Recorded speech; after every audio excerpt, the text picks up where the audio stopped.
మన super star Rajinikanth గారు కాంట్రవర్సీలకి చాలా అంటే చాలా దూరంగా ఉంటారు. ఆయన ఒక పార్టీ పెట్టిండు, ఆ పార్టీ మళ్ళీ డ్రాప్ అయిపోవడం కూడా మనం అయితే చూడొచ్చు.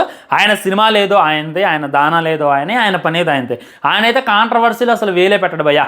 ఇవాళ చూసుకున్నట్లయితే ఇంత పెద్ద లెటర్ మన తమిళ్లో అయితే రిలీజ్ చేయడం జరిగింది. ఈ లెటరేంద్ర బాబు అని చెప్పి నాకైతే అర్థం కాల. కొంపదీసి ఆయన రిటైర్మెంట్ ప్రకటిస్తుండా, లేకపోతే ఏదైనా పార్టీని దూషిస్తుండా, లేకపోతే ఏమైనా కొత్త పార్టీ పెట్టిండా అని చెప్పి అర్థం కాకపోయినా కానీ ఆయన అడిగి దీని యొక్క అర్థం ఏంటి అనేటటువంటిది నేనైతే తెలుసుకున్నా. ఆయన ఈ లెటర్లో ఒక్క మొక్కలో చెప్పింది ఏంటి అని అంటే, హిందీని మా మీద రుద్దమాకండి, మా మదర్ టంగ్ ఏదైతే ఉందో తమిళ్, దాన్ని రెస్పెక్ట్ ఇవ్వండి అనేటటువంటి ఇదైతే ఆయన ఓవరాల్గా దీంట్లో అయితే తెలియజేసిండు.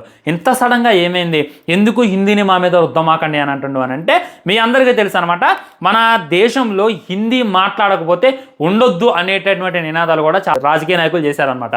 సో ఆయన దాన్ని దృష్టిలో పెట్టుకొని ఇప్పుడు తమిళనాడులో చూసుకున్నట్లయితే ఆ తమిళ్ యొక్క భాషని, ఆ యొక్క లాంగ్వేజ్ని పూర్తిగా తీసేయాలి, హిందీని తీసుకురావాలి అనేటటువంటి వార్తలు అయితే గట్టిగా వినపడుతున్నాయి అనమాట. ఇక దాంతో ఆయన ప్రభుత్వానికి వ్యతిరేకంగా, అక్కడ ఉన్నటువంటి ప్రభుత్వమే తమిళనాడు మీద, తమిళ్ భాష మీద వివక్ష అయితే చూపిస్తుంది. సో ప్రభుత్వానికి వ్యతిరేకంగా, ఇప్పుడున్నటువంటి నేషనల్ పార్టీస్కి వ్యతిరేకంగా, ఆ భాషకి మాకు సంబంధం లేదు, మాకు ఫస్ట్ తమిళ్, ఆ తమిళ్ తర్వాత ఏదైనా అనేటటువంటి తెలియజేయడం అని చెప్పి క్లారిటీగా అర్థమవుతుంది. నిజంగా సూపర్ స్టార్ రేంజ్లో ఉండి ఆయన భాషకి ఆయన ఎంత రెస్పెక్ట్ ఇస్తుండో అనేటటువంటిది ఒకసారి చూడండి.